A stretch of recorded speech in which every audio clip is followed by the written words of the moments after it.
So we went to Bold, and just got done talking to you about Bold, and you know about Bold, right? So Elizabeth, at the end of this, we're going to go quick today, so we don't waste any time. But at the end of this, I'm going to ask you to talk a little bit about Bold, about your experience there, and what we're going to do when we go back. The EDGE workshop coming up on the 18th and 19th in San Ramon.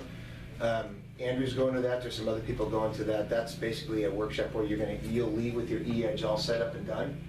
And you'll leave with leads, and it'll all be tied into like your Craigslist lead generation, all that stuff. It'll be completely tricked out. That's worth going to. You could do both, but you would miss this on the 18th, and you can only miss like I think 2 Bold sessions without fouling out. You don't want to foul out. So. Will this EDGE workshop come back again at some point? Yeah. Yeah, it comes back every once in a while. That's the EDGE workshop there. We have actually quite a few people going to that. Who has a success from last week to this week? You got a new buyer? Yeah. Way to go. That's a success. Who else has a success? I guess. Who has 5 deals in escrow right now? Shad, Courtney? I thought it was you. I have 3. 3, okay, whatever. 3, 5, same thing. That's good. Who else has something going on that they want to share? You just got back from a nice vacation. That's a success. That's very successful. Yeah.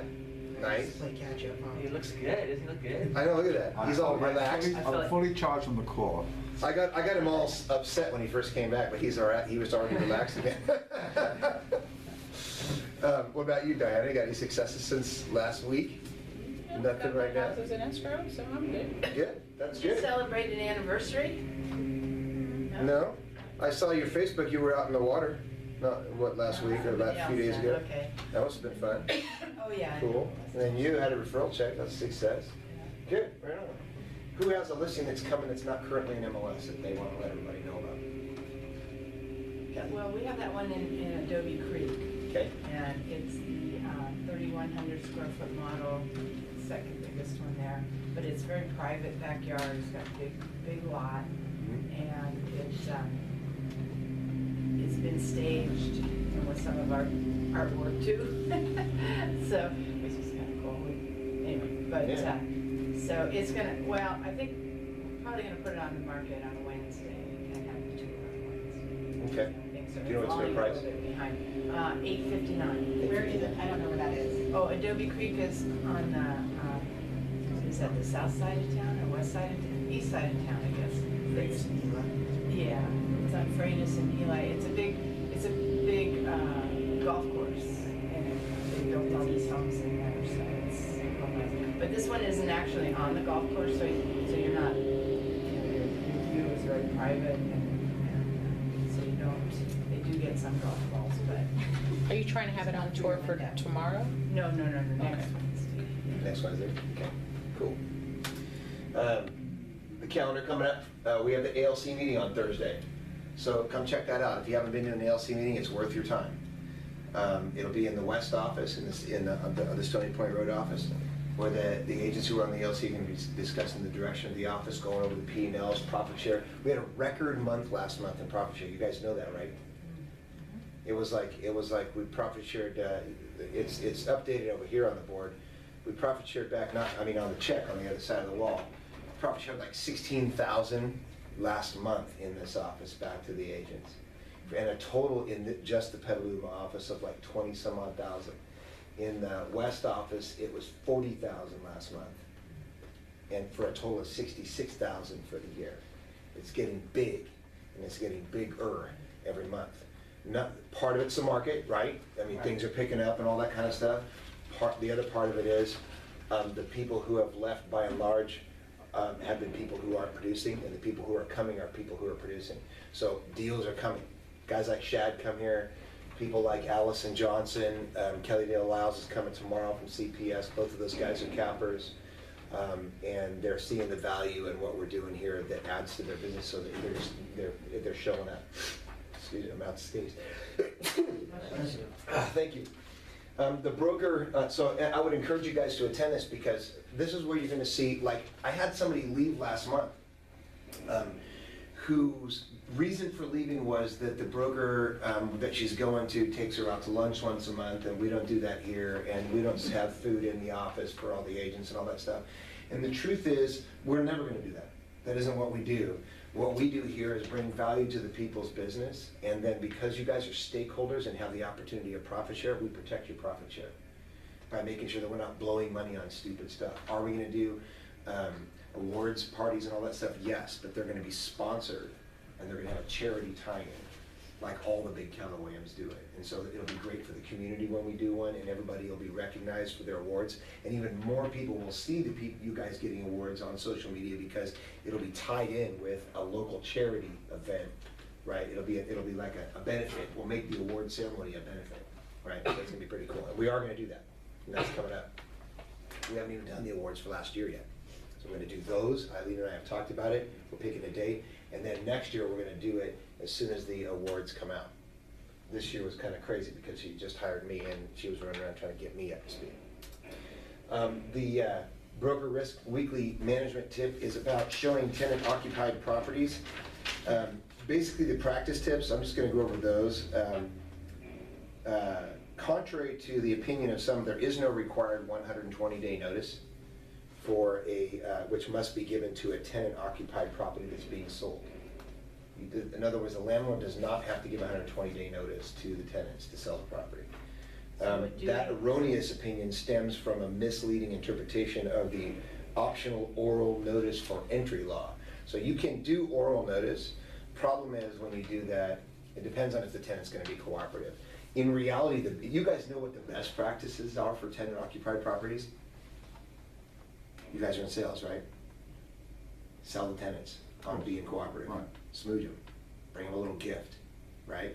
Drop them off a bottle of wine, something like that. Every time you show the property, hey, thanks for being so cooperative, little note, love Shad, right? And then they're more, will that always work? No. So what is the notice for a seller? Good. I think it's 60 days written notice. Well, I think it depends on whatever their contract. And also, it depends on if they're on a month-to-month or if they're in a lease, Well, right? it's rent control. Assuming they're month-to-month, and I don't know anything about rent control. You guys know way more than that about that than me. I've never sold in a rent-controlled area ever. We don't have it. Yeah, I know, but they got it down there. Yeah, In your exactly. area. It will come up, yeah. Yeah.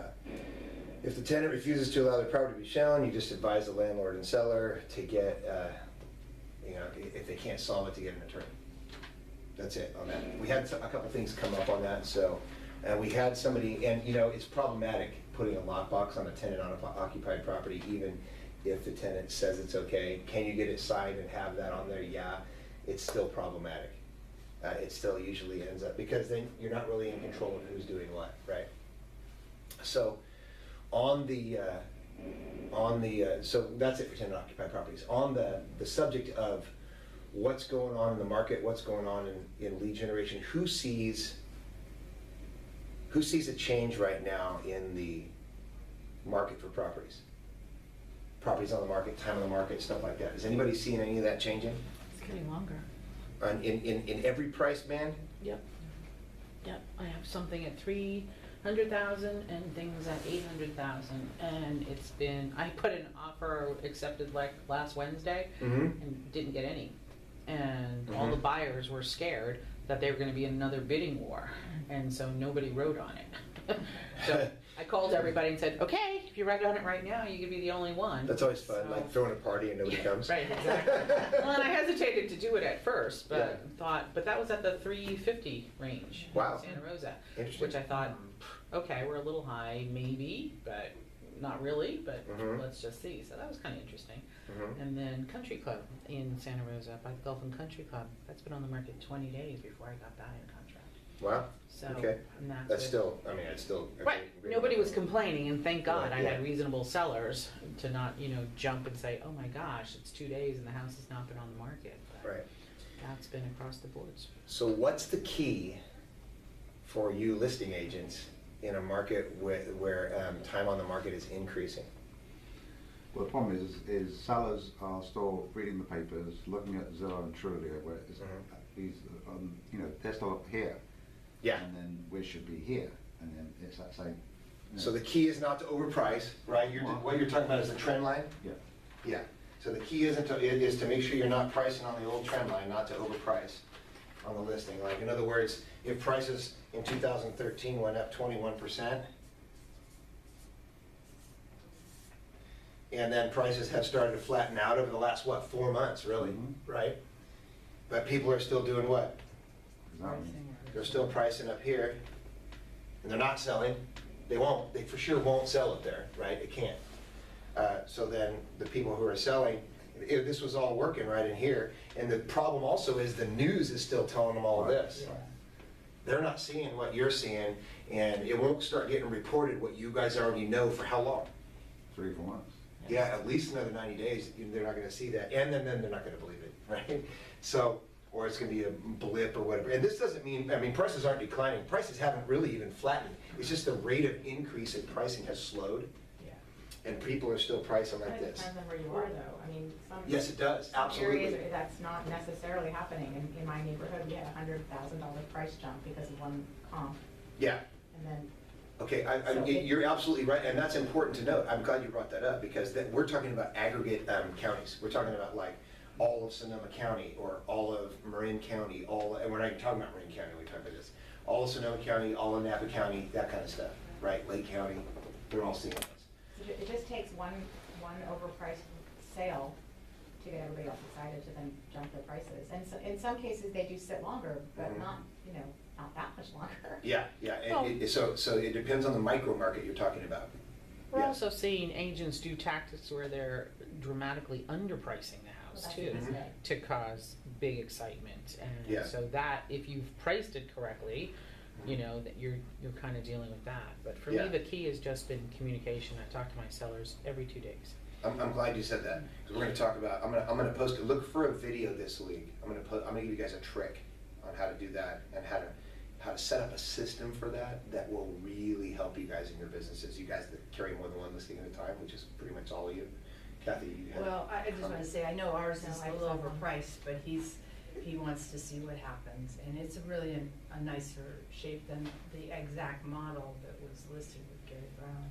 Mhm. But I'm also seeing, my gosh, when I see these prices they're putting on things, 420,000 for a 2-bedroom, 2-bath over in North Star. I'm like, what? Did I miss something? Yeah, come in, Rick. Yeah, So, absolutely. Anyway. So so what happens here? What does the typical agent do who's been selling in this market, just like you guys have, when all of a sudden the listing that they thought was gonna sell in a week doesn't sell in 30 days, 60 days? Right. What do? They Right. give up. So what does it look like to the seller when they give up on it, Jeff? So Stop you've calling, given up. stop communicating. So you've Right. given up. All of a sudden, instead of you calling them, they're calling you, and you're going, oh, jeez, God, okay. I don't want to answer his questions about why his home's not the PD, and why I'm not having, a blimp fly over it with, all the stuff they start to want, right? So, and then you mentioned what one of the keys is to solve that, right? So what if you could set up a system in your business where the system told you the minute anything happened that was relevant to your listing, and you ran to your seller with that information every time? That'd be great. So I had a conversation with somebody on the phone about this, and I told them about the system, and they were like, well, why would I do that when I could just set the seller up on that system and it would notify the seller? And the reason why is what? You need a reason to call them, you need to call them. You gotta be calling them. If they're calling you, if they're getting some automated email from you, they don't care about any of that stuff. They just know that their neighbor's house that sold 90 days ago, that thing sold in 4 days, and they've been on the market for a month with you, and they are not happy, and it's your fault, right? Or it's T-Mobile. Or it's T-Mobile. So the system is, and I'll do a video walkthrough of it for you guys, but basically, some of you guys can just get it just from this. Go into Rabbitoni, set up each one of your listings when you get it as a prospect on auto prospecting. Define your area for it, get your comp area nailed down for that thing, the neighborhood, right? And then don't put your client as the email, have it send it just to you. And set yourself up on automatic reminder emails from it. And every time a property gets a price reduction, every time a property comes on the market, every time one of your competing properties sells, anything like that, anytime somebody expires off, anything like that, it's gonna notify you, and you are going to go running to your seller with that information. about, hey, here's what this means. This property just expired and it's actually a little bit bigger than your property and it was priced $10,000 below you. What that means is they tried to market at that price and failed. We need to make an immediate price adjustment to your property so that we can get you the top dollar in this market. Otherwise, we're gonna stall on the market, right? And that doesn't mean they're gonna say, yeah, okay, but at least you're the one going to them with that information. So we're gonna do that. Check your inboxes for that stuff this week. I'm hoping today, I can't promise today, but it'll be in the inbox this week, a video email about how to do that, and with a video walkthrough. Rick and Elizabeth, come up here real quick with me. Who else was in bold? Does anybody else go to bold with us? Charles, come up here. Oh, you took four? Where you been? I want to talk, Oh, did you have a good time? I want to talk about first step He's to not his bold. friend, you didn't know he was. Here, in come on, I didn't know go his name. in the front. Right there, I'm you your go. friend, Rick, Timo. Why don't you start, Rick? Why don't you guys My food. tell us a little bit about First Step to Bold, and be real honest about what you were thinking when you went, and how you almost didn't go, and all that kind of stuff, and then tell us a little bit about what the plan is now, that you've been to First Step. What, you want me to go first, or you want these guys to go first? Doesn't matter. You go first, Charles. I'll go first. I didn't have any thoughts about it before I went. I had no idea what to expect. Rick speaks very highly of it, and that actually influenced me a lot to go on and go, because it's a lot of money. I've sold one house since I've been here, so that's kind of a big chunk out of that house. But I think it's going to be worthwhile. It's really, you know, from my experience in the past, one of the main things that salespeople need is to keep their mood up all the time. And one of the ways to do that is to stay busy and calling. And this inspires you to do that all the time, which is what it takes. Because otherwise, you sort of like, I just sold a house and I don't have another house lined up. I actually have three, well, it just went down to two. One person can't get approved for a loan, but I got two others in the background. But I should have 10 in the background. And that's what I need, something like Bold to really encourage me to do that. And they seem to have not just that, but they also show you what to do when you get a listing appointment, which is what I like a lot of. Right. You know. And then scripts and all that stuff. So Scripts, what you're lots really of talking scripts. about is abundance, right? I've been going over the scripts for the last several days. Okay. Because I can barely move my neck. So Oh, really? Yeah, I'm going to leave as soon as this is over. I'm going to go try to get it worked on because I can't hardly move. Oh, geez. So I've been laying in bed reading scripts. What was the number one aha that you got from Bold when we were there last week? Was it last week? Yes. It was last week. It was. Okay. My weeks are running together. I think just that it's possible to do what these things that they're talking about doing. You know, it's possible to make this many calls. It's possible, and not just to make the calls, but to make that many contacts. Right. Because it doesn't seem like it's possible if you say, God, 20 contacts a day. And frankly, since then I'm not up to that, but I'm a whole lot further close to it than I was when I went in. Yeah. Exactly. So. There were 6 that one day, but Yeah, you bet. at least it was 6. Yeah, yeah, if your goal is to call, if you hadn't been calling anybody, or you've been calling one person a week, and then all of a sudden your goal is to call and contact 100 people a week, even if you only contact 10, Yeah. is Yeah. better than one, That's right? right. Yeah, and I've been doing much better. There was an interesting thing happened. I contacted one of the leads I got on the phone while I was there, and it was a lender. I thought, why did she give me a lender? I should know her. I know why she's talking to a lender. But it was interesting, but it was just the guy I needed to talk to, because one of the person I just mentioned that got turned down, this guy looks like he can actually find a program for her. Good, So, good. I But the mean, key is when you make a contact, you can't count the contact unless you ask for business. Right. So if it's a lender, you still have to ask for a lead. Right. Absolutely. How about you, Elizabeth? Well, I mean, it was a good experience. I signed up and got up and confessed my weaknesses to the group, which was really sweet in the sense that my own vulnerabilities did not make me weak, but made me seem inspirational to people, which was, I had no clue that would be what happened. So that was really nice. Do you know why that was inspirational to people? Not really. Do you think you were the only one in that Oh, hell room no. that felt that way? No, probably a lot of people do. Exactly. Yeah, like, you know, Yeah. a fraud, a loser, all the negative words. But then those don't, you know, but how outdated those are and how I can Yeah. use different language to describe myself. This is a piece of crap, which is apparently not true. So that was great to get that support. I think, you know, when that day ended, I had to literally get in my car, go to the East Bay, deal with my listing, and then I was buried alive by getting everything up to speed because I'd never had my own listing all by myself. So a lot of things to learn in a new environment. Congratulations on that, by the way. Thank you. So that all got taken care of, but I was very stressed. And when I'm stressed, you know, I kind of go into a tunnel. But nevertheless, I still made some calls. So I have some sheets. And then today, like I felt I had a breath of fresh air that I could get on the phone and call people. And I felt a shift in my approach, which was,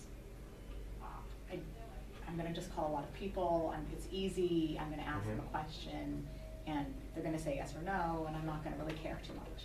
About the outcome. Correct. Right. And just having that attitude, being more relaxed about it and lighter about it, was like, first of all, I got more people on the phone weirdly. Like I talked about 10 people already, which usually does not happen in the morning. And Today, you mean? yeah, and even one guy, I didn't even know his number, so I called some guy with the same name, but it was a wrong guy, and I still asked him for a Yeah. referral. Yeah, why By not? the way, That's since I right. have you on the phone, Yeah, really. and he said And next time you no. get a sales call, Yeah. do it too. Yeah, and who cares? I do that all the Right. time. And talking to people in line at FedEx to get copies made, Yeah. hit up 3 people. Awesome. People don't really care if you ask Exactly. them. They're not offended, and if they are, I don't really care either. Yeah. So, Yeah. so I think that's been the shift. It's like, and I decided I'm not going to be a freaky, panicked person about making my 20 contacts. That will do me no good. Right. I'm going to do them. If I fall short one day, I'm not gonna punish myself for it. I just do it every day as best I can, because otherwise I put way too much pressure on myself and I fail in my own mind. Right. So I'm trying to get real about what's possible. And then when we get more involved and we're more accountable, starting on the 18th, I'm sure that will get ramped up. Yes, it will. So that's fine. But for this meantime, where we're just kind of Yeah. learning it ourselves, I'm not gonna kick myself in the Yeah. ass for not making my 20 calls. 'Cause Right. everyone else is in the same boat. I talked to a couple people already. Well, then don't fall into this trap. It's Yeah. the same thing. I know you do physical training and stuff like that, and so you see this a lot with the people in January. The gyms are full. You can't get on a machine, and then after January 3rd or 4th, they're empty again. And it's because those people don't have a manageable plan. They just go, I'm gonna get in shape.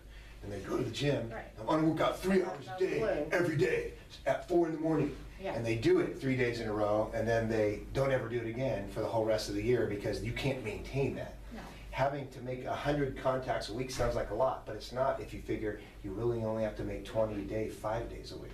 And if you have a day where you only make 5 contacts, Just make it up. don't stop doing it. Yeah. Just make Well, more that's- that night, that's how I put it, or yeah. make 30 the next 2 days in a row, and you're back. Exactly. Right? Exactly. So I think that's a good, I'm really Yeah. glad you brought that up. Yeah, so just not to be punishing about it, have Yeah. fun with it. And, go just walk around and just talk to, why not just go somewhere where there's people, engage in conversation, randomly ask them, and, Yeah. that's an easy way to do it too. Yeah, and contacts, they count contacts in bold when you make a contact with another real estate Right. agent from outside your area and you ask them for business, right? That's a I have a list of contact. like thousands of people. You I can go pull that a one. huge list of realtors outside your area if you want, so, yeah, Great. absolutely. Go ahead, Rick. So, for me, this is my second time going to Bold. Diana and I went 4 years ago, and it was an absolute game changer for me. I know none of you probably saw the video, but I said that on a video that I was trying to get you guys to go. I didn't know Bold was happening until the day before it was happening, and I'm lucky enough now, absolutely as a result of what I learned in Bold, but and the continuation, hopefully, of things like that, that I'm really, really busy, I don't even have time to go to Bold. I don't have time to make extra calls. 20 contacts, that's ridiculous. I can't do that. But I also feel like I like the discipline and the accountability that I get with Bold, and I like the mindset. Bold for me is what I remember is there's certainly a lot of skill set stuff. There's scripts and There's a stack of scripts like this. there's a stack of script, there's a ton of stuff, right? Listing appointments, so forth. But the two things that I count on from Bold, or that I think were the big game changers for me, was the accountability around lead generation. I mean, 20 contacts a day is 100 a week, which is 400 a month. So if you think about, you're asking 400 people a month, who do you know that's thinking about buying a house, selling a home, or investing in real estate that I could call today? How the hell are you not gonna sell a lot of freaking houses, right? So that's one thing. And you have to do it because you're in a group, you know. Right now it's just, oh yeah, you know, but in a week, we're gonna be in a group, and a group's gonna be counting on us. And I do well when there's that kind of group accountability, right? And the other thing is mindset. You know, I mean, you talked about, well, who cares? Like, when you, that's a mindset, right? Another mindset is, I don't wanna call anybody. That's a mindset. I wanna have the good, positive mindset. I wanna have the mindset that says, those people are waiting for me to call them, right? I wanna have the mindset that says, I'm looking for 5 no's. I'm looking for 5 no's. What do you mean, yes? What was the story he told us about the guy that there was some contest where you had to get a certain amount of no's, and whoever got the most no's, you got to 50 no's, you won. They bought you lunch. And some guy was moping around the thing, and it was like, what happened? Oh, some guy said yes to a listing appointment, so I didn't win the lunch, you know. I mean, what a terrific mindset that is, right? Isn't that and that's the thing, like, there's all these different ways to approach life and to have your mindset and how you think about things. And we all have a mindset right now. The question is it good or is it bad? Is it helpful or is it not? Is it negative or is it positive? And so I want positive. And what happens in Bold is half the stuff in there is these stories or videos or you know, anecdotes or whatever about changing your mindset and getting you excited about what you're doing. And I want that, you know what I mean? And I don't care that my goal when I went to Bold was to do 24 deals in a year. So my goal was to do 24 deals. If I could do 24 deals, I would be so excited. I mean, 24 deals, 2 deals a month, that would be amazing. I would love to do 2 deals a month, you know? Oh, yeah. And at the end of Bold, they have you write down, like, okay, what are your goals? You're gonna write a letter to yourself, and we're gonna send it to you in a year. Here's my goals for the next year. And mine were to, like, pay off my debt. And mine were, I want to take my family on a vacation to Disneyland, you know, that was paid for. And I wanted to, and I mean, it was, at the time when I wrote it, it was like, there's no way this is going to happen. I had like a lot of, I had like $40,000 in personal, credit, debt, whatever. And I can tell you that I got that letter from myself a year later, and it was like, oh, did that, you know? And I hit my goal of 24 sales, you know? And last year I did 45, you know, and that started with Bold, you know. And this year my goal is to do 72, right? Well, if I'm gonna do 72, then I need some accountability. I need to call 20 people a day. I need to, you know what I mean? I need another mindset. I need to go to the next level. So to me, it doesn't matter, you know, whether you're brand new or you're doing 100 deals a year or whatever, it's good. Some of the people that go to Bold the most are the people who do the most deals. Like, you'll see, like... You told me about that. Yeah, like Brent Gove, who does 500 deals a year. Tom Daves does like 450, 500 deals a year in Roseville. These guys are huge. They're like companies within companies, right? They go to Bold every quarter, and they take their whole team. And the reason they do it is because it's not like, oh, this is only for people who don't know how to lead generate. It just, what it does is, like I said before, it raises whatever your thermostat for lead generation is right now, however good you think you are, whatever you're doing right now that's getting you the results you're getting right now, it jacks it up. And you won't maintain it at the level you have to maintain it in Bold, but you'll never go back to what you're doing now. And it'll still feel comfortable. You know, Bold won't feel comfortable, but it'll feel comfortable doing more than you're doing now after Bold. Pretty cool. Very cool. Yeah. And I don't want to do it. Yeah. I don't want to do it. I don't want to. I even told you that's the thing. I was like, I don't have time. It's just 4 hours of driving. Just 2 hours there, 2 hours back, right? Plus an 8-hour class. I told him in the middle, I'm like, I don't know, man. I don't have time for this. It's 4 hours drive. I'd wait for something closer, and I thought, no, that is the drug monkey. For the viewers out there, what are you actually doing during it? You're calling your contact, who you're calling, how are you going about it? What are the actual, in that 8 hours, what are you actually doing? Go ahead. I've talked a lot, so. Well, having not done it, I don't know, because we did spend a lot of the day being sold on Bold. Okay, so I don't know what I'll tell you what I did when I was in Bold is I ran out of people to call in the second week. Where are you getting these numbers? Who you get? You start with your database. Okay, start with your database. You bring that with you. Yeah. Right, you bring it Bring with your you. database and your Phone. phone and your computer with you. Okay. And my first time in Bowl, I only had like 400 people in my database, and I had attempted every single one before the end of the second week. I had gotten a hold of 100 each week, but to do it again, I would have to So leave these are repeat 20 messages. contacts you've talked to, not messages you've left. Exactly, no, a contact Yeah, is, a contact it's is an actually, exchange. yeah, it's an actual Texts conversation. don't count. And you've asked for a referral. Right. Or business, yeah, or an appointment, exactly. So that was my next thing. I stood up, and I was one of the people that stood up, and I was like, I don't know what to do, guys. And I was selling, I wasn't a team leader. I'm like, I don't know what to do. I can't just, I don't want to hammer my database anymore and just become the pariah of everybody in my database, because I've left messages for everyone, all 800 some odd, or 400 and some odd people at the time in my database. By the end of Bold, I had over 1,100 people in my database. So guess how I made contacts? I went out and did my haven't mets. I did huge open houses. That's when I decided to have a mountain bike as a prize to give away once every quarter, to get people to sign up with real information and contact them. That's when I did my first How to Sell Your House Yourself seminar. I thought of leveraged ways to meet lots of people all at once. There was somebody on my team who stood up at Sam's Club in the area where everybody eats. There's Costco out here at Sam's Club in Sac, right? In the area where everybody eats, and said, hey, can I have your attention, please? Nice. That's awesome. I'm looking for somebody who needs to buy a home, sell a home, or invest in real estate that I can talk to right now. And he's looking around, and there was actually a couple of people there that were like, hey, I'll talk to you. Yeah. That's crazy. Yeah. So, and I'm not advocating that. I had people who did it in malls. There was somebody not on my team, but on another team, who actually went to a mall until they were escorted out by security, and they were contacting They're talking everybody about in the that mall. thing. Yeah. Yeah, and it does become one of those things where because on one hand, I don't want to be that guy. Yeah, no, Right? let's But on be the other, serious, yeah. no, but on the other hand, I do want to be that guy. Yeah. You know what I mean? And it's this Right, no, weird totally. thing where. I would totally do that. Right, and I mean, when I came in on Monday after Bowls, or Friday, or whatever, I guess it was last week sometime.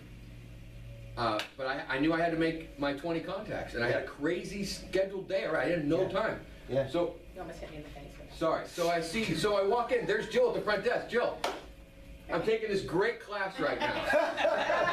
And we're having this contest, and I have to get 10 referrals. We're trying to see who can get the most referrals. Who do you know that's thinking about buying a home, selling a home, or investing in real estate that I can call, right? And of course, she's kind of chuckling a little bit, but, She might that's, know someone. well, yeah. Yeah.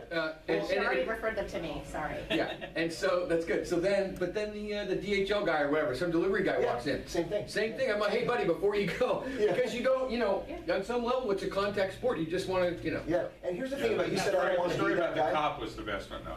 Yeah, yeah. but you said you don't want to be that guy. Yeah. In a way, you're wrong about that. I mean, I get you don't want to be like this cheesy salesperson, Right. harangue Yeah. people and make them Yeah. not like you. But most of you guys have call reluctance because you think you're already that guy every time you make a call, and you're really not. Right. You think they don't want to hear from you. You got this drunk monkey on your shoulder telling you that, I'm bothering them. Maybe, next time I see him, maybe I'll They would say call me something, if or they they'll needed come- something. Yeah, Yeah. and that's complete crap. Yeah. The truth is, you don't do it because you've gotten comfortable not doing it. And what happens is, if you make yourself, like, I didn't want to be that guy. I would never stand up in front, but I guarantee you, that guy that stood up at Sam's Club, that was a watershed moment for him Right. in his business, especially when two people raised their hands and he went and talked to them. Yeah. Right? And that's what I mean by you never go back to the level you're doing it right now. Yeah. Ever after that. Yeah.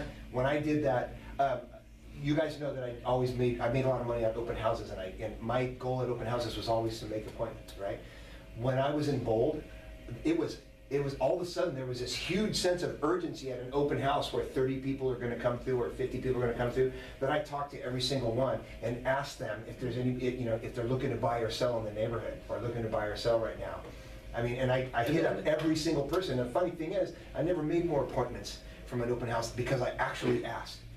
Instead of just going, oh, have a look around, let me know if you have any questions. But it's good because you had that accountability, you had that team I had to waiting do for it. you, Yeah. and, yeah, I mean, it makes a And big then, and none of them difference. were agents on my team. I don't know how they did it when you were there, but on my team, I wasn't allowed to be on a team with agents from my office. I had to We be had on a nobody team. from our office, yeah. I had to be on a team with agents from some other office Yeah. that didn't know me. Yeah. But we were all relying on each other Yeah. to do the stuff. So yeah, that's what's big about it. It changes everything as far as how you approach lead generation, no matter what level you're doing it now. Yep. Yeah. So do they have any open house scripts? Yep. Crazy stuff. Is there some way we could get a copy of that? You have to go to Bold, Oh. and you should. Pay the money. Yeah. So how many Well, the weeks? thing is, it doesn't cost How many anything. weeks is Yeah, Bold? It's exactly. free. Free. I don't think you It's can trust free. the camera 7 anymore. weeks. Unless you fail, it's free. And if you go to Bold and you foul out, then there's something else going on, that we should address. But You done with this? yeah, thank you guys very much, I Hard to appreciate it. get. Last thing I have for you guys, and this is a big concept from Bold, and they didn't really touch on it at First Step to Bold as much as they're going to. But the truth is this, most of us say things to ourselves like, if I just had what he has, then I would do the stuff that I need to do to have my life be what I want it to be. Or, if I just could make myself do what Sean does, then I would have what he has, and then my life would be what I want it to be, right? But the truth is, B comes first for everybody. You have to, in order to really do it, and this is what Bold does to you, it makes you be that person, right? If you want to do whatever it is you want to do in your business, it shows you and teaches you how to be the person that does it. How to be Jeffrey Immelt, right? What is his life like?